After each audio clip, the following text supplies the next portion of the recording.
Hello, everybody. Welcome to another vlog.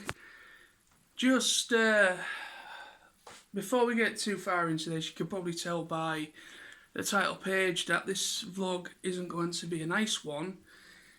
But I feel I have to talk outwards about it because I've got no one around me at the moment. My dad's gone out because he already had plans, and I can't go around to my grandparents or to see my grandma because she's told us she doesn't really want, you know, she doesn't really want loads of people around because she's still absorbing what's just happened. But anyway, so I won't beat around the bush much more. But my granddad sadly passed away this morning, so I'm still kind of absorbing it myself. My dad kind of woke me up at about 11 this morning, about half 10, 11 this morning. He came into my bedroom saying your granddad's just he get died this morning, and then he went out at the same about that same time. So since then, trying to wake myself up and had a shower and got dressed, come downstairs, and it's sinking in a little bit. But we kind of knew. The news isn't really surprising. I know that might sound really bad to say, but the news isn't really that surprising because his health's been on the decline for a better part of a year now, maybe a bit longer. This is also something I've been alliterating to on my Facebook Lives. If anyone's been paying attention to my Facebook Lives, I have been quite vague with basically a couple of times I have mentioned that things aren't really nice in the family. A family member isn't feeling too great, and everyone's concerned that it's not looking good. So that's basically I've been kind of talking about it in a vague sense for a good month now, openly. But this is the first time I'm actually properly addressing it as to what the cause was. So yeah, my granddad, he's gone.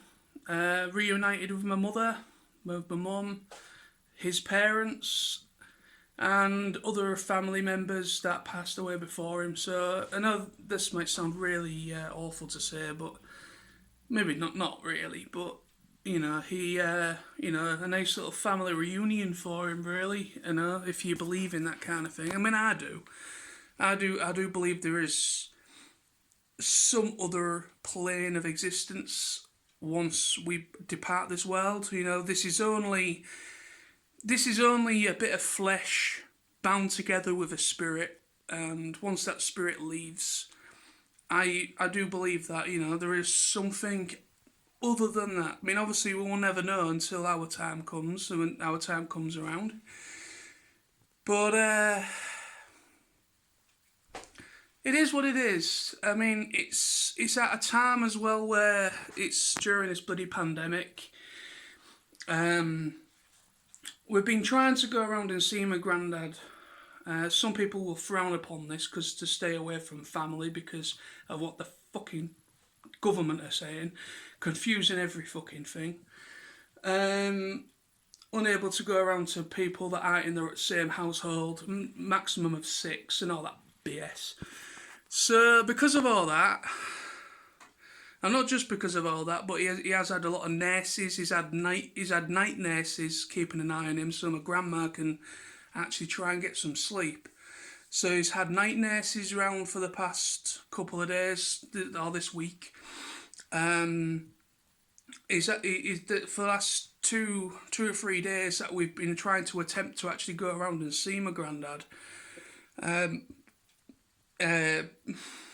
Basically, we've just ended up getting a phone call from my grandma saying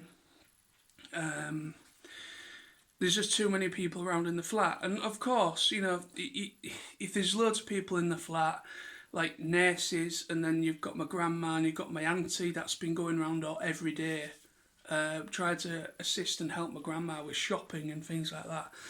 So there would have been quite a lot of people at any one time, practically always there. So I can understand just adding me and my dad to the number. It is a dangerous number because of the situation we're in at the moment. I completely understand that, but it's just what's annoying me is that I haven't been able to say goodbye to him, and I know I'm not the only one. During this horrible time, people have lost loved ones, unable to say goodbye. At some points, like early on in this whole lockdown situation, when we was in a full lockdown, people lost loved ones and was unable to even go to a funeral, or they was unable to really do anything because they couldn't go to hospitals, they couldn't go and see them to pay their respects. It caused a lot of distress, and now it's hitting us now. I know that we're not in a full lockdown here in Hull. We're not even in a. I don't think we're really in a partial lockdown either. The only restrictions in Hull at the moment, unless things could definitely change in the coming days or weeks. But at the moment, we are basically there's a curfew on the pubs finishing at 10 o'clock. That's come into force, but we can still have people round our homes up to 6 max. And we can still go out for a drink with people, max of 6. So we are. Other parts of the UK is a bit different, and Scotland and Wales and all, they've got their own restriction things going on. But yeah, other parts of the UK have like a partial lockdown where if you're not from that household, you cannot go to that person's house. It is illegal. But we don't really have that at the moment. But again, things could change. So yeah, it's a little bit. I don't know what to think at the moment. That's why I'm making this vlog. I need to just talk about it. Because I can't talk to anyone else at the minute. I can't go around to my grandma and try and comfort her and be there for her because we're trying to respect her wishes by not going around there and overcrowding the flat while she's trying to absorb it because she's just lost a husband of about, I don't know, they were married for over 50 odd, maybe 60 odd years. I think they met when they was in their late teens. They were married by their early 20s, and they were together ever since. So it's going to be a massive blow to her, and to obviously to myself, as I'm part of the first generation of grandchildren for him. I'm not the first. I'm actually the last. I'm the last original grandchild. But then since then, as we've grown up and everything, there has been other grandkids added to the roster, if you will. But yeah, I don't know really. I don't know what to think. I don't know. I just feel useless, if that makes any sense. I just feel absolutely goddamn useless because I can't do anything. It goes completely against my nature. I'm a very caring person, and especially with my family. And when I can't be there, it just knocks me out for 6 because I feel fucking useless. I can't do anything. I know this situation, you just got to fucking take it on the chin, and not just me, but a lot of people are in the same predicament or have been in the same predicament during this whole bloody 2020 of a fucking shit of the worst fucking year on existence, probably next to the fucking plague. I know it might sound really horrible to say that and add it to it, but it is fucking terrible. But anyways. But yeah. I mean, it'll probably hit home later because it took a little bit of time from my mum passing away for me to realise the reality of the situation. But yeah, my granddad, he was practically like a second dad. My grandparents were practically like secondary parents. They practically brought me up, and all my other cousins as well, and all the grandchildren and everything have all had that support structure from my grandparents, and my granddad was a very talented man. He was a really, really great painter. A really great drawing, which I think where I get it from with my drawing, my artistic flair, if you will. I think I get that because my mum had a little bit of an artistic flair, and I think she passed it on to me, and I get it from my granddad.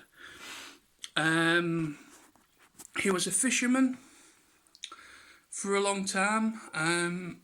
He was still going out on the trawlers when I was really, really young. He was still active.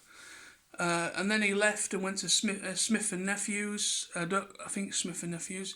I don't know if anyone else know that company. I don't know if it's it might be a whole company. I don't know, but he went to work for Smith and Nephews for a while after he retired from fishing.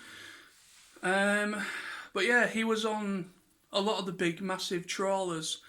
Because Hull, just a little bit of a thingy. Hull used to be a massive, massive port. It was one of the biggest ports. Well, we still have one of the biggest and most busiest ports in the UK for freight. You know, like freight trawlers or whatever. You know, bringing in stuff like cars, and we still have that in Hull. But our fishing heritage is completely gone now. All that's now in bloody Grimsby. Grimsby took it all. But yeah, so my granddad was on a lot of the massive trawlers. He was a dockhand when he was a little young boy. And then he went on to his first ship as a normal crew member. And he was on them for a long, long time. And yeah, I mean, I looked up to him in a way. You know, he was a very good, strong role model. He didn't take any crap. He didn't like any bad language. He was a bit of a pessimist as well. I think I get that from my granddad as well, being a bit pessimistic with things from time to time. But no, he was a loving granddad. Father to his daughters, and he was a good husband. You know, he was supportive to my grandma, always there for her. He absolutely loved. You know, he was really good at everything. He was good at carpentry, woodwork. You know, he actually built a massive shed at the back of the bottom of a garden. Yeah, at the bottom of they used to have this massive house. And we used to have a lot of family get-togethers there.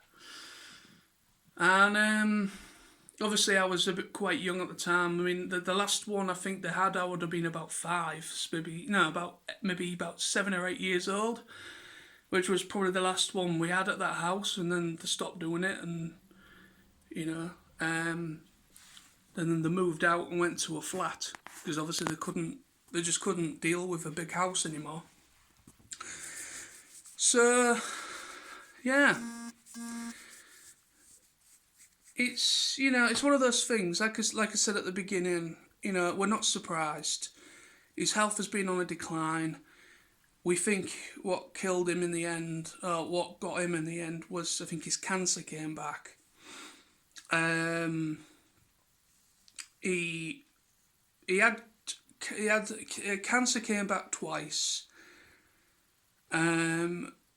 He had I can't remember what it was now. I can't remember the specific type of it was, but he fought it twice. He had chemotherapy 2 times. And he came out the other end of it. So he was a cancer survivor for a long time. They beat it into remission. And it came back. We think it did come back. And I think that's why he was dramatically declining in health, and we think that's what the issue was with him. I think everything was going wrong for him. His body was practically breaking down, shutting down, should I say. And but now he's no longer in any discomfort. He's now at peace, I hope. And yeah, it's just something we've got to deal with now. I don't know how it's going to work. I know you can still go to funerals. I don't know when the hell that's going to be, because there'll be a bit of a backlog, unfortunately, with other people, other families that have lost loved ones during this time. But it's a twat. It really is. I mean, with everything else going on in the world at the moment, now this happens, but yeah, it's life. You know, life does throw you a curveball from time to time. You just gotta learn to just either deal with it or get fucking hit right in square in the face. But that's the vlog today. No, I know it's not skipping around the rainbows kind of vlog today, but I needed to get this out there. I needed to talk about my granddad. I needed to just try and offload some sort of something from it, you know. But anyway, there we go. So thank you for watching, and I'll be back as soon as I can. I'm just going to try and keep my mind busy. That's the main thing at the moment. It's just keep my mind busy. I got plans today. Originally, I had plans. Nobody knew was going to pass away this morning, obviously. But things could change. I'm quite open, obviously, to cancel any plans that I've made. But yeah, I'm off to cinema hopefully this evening to see Akira, the 4K restoration. The 4K brand new anniversary version of Akira. So I'm gonna go and see that tonight. But we'll see how it goes. I mean, like I say, I need to just try and keep my mind busy. But yeah, thanks for watching. See you all very soon. Bye bye for now.